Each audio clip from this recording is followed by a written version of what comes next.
আসসালামু আলাইকুম। ওয়ালাইকুম সালাম। ভিতরে আসতে বলবেন না? ও আসুন, বসুন।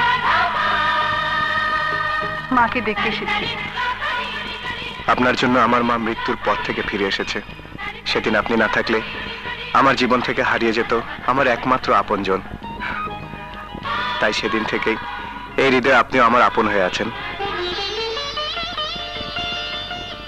মা, উনি? আর বলতে হবে না, আমি সব শুনেছি।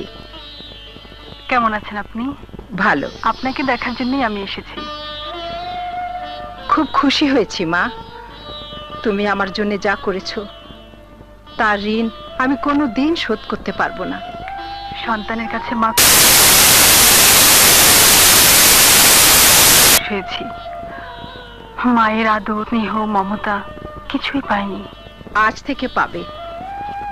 আমি তোমাকে সে বঞ্চিত আদর, স্নেহ, মমতা দিয়ে আমার বুকে আগলে রাখবো মা। মা,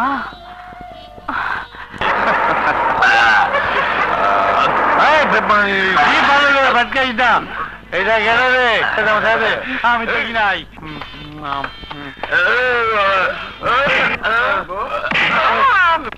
হারামজাদা, মেয়ে নিয়ে তামাশা করছিস আর মদ গেলছিস?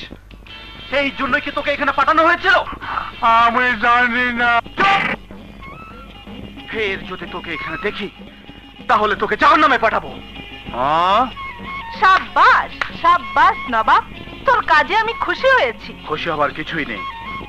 এই এলাকায় থাকতে হলে আমাদের হুকুম মেনেই চলতে হবে, আর আমার বাবাকে বখরা দিতে হবে। এই এলাকায় আমরা জনম জনম ধরে বসবাস করে আসছি, তোর বাবাকে বখরা দেব কেন? এটা বাবার হুকুম।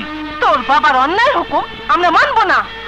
বিন্দিয়া, দোহাই নবাব, আমরা গরিব মানুষ, খেতে খামারে কাজ করে কোনো রকমে বেঁচে আছি, আমাদের উপর জুলুম করিস না নবাব, দোহাই তোর। ওস্তাদ আলী বেতেছে, বুঝলে সোজা, না বুঝলে তেরা। চলো দেখিয়া আসি, খোদা হাফেজ, পরে দেখা করবো। চলো স্পিড দাও, স্পিড দাও, স্টার্ট দাও। দেখিয়া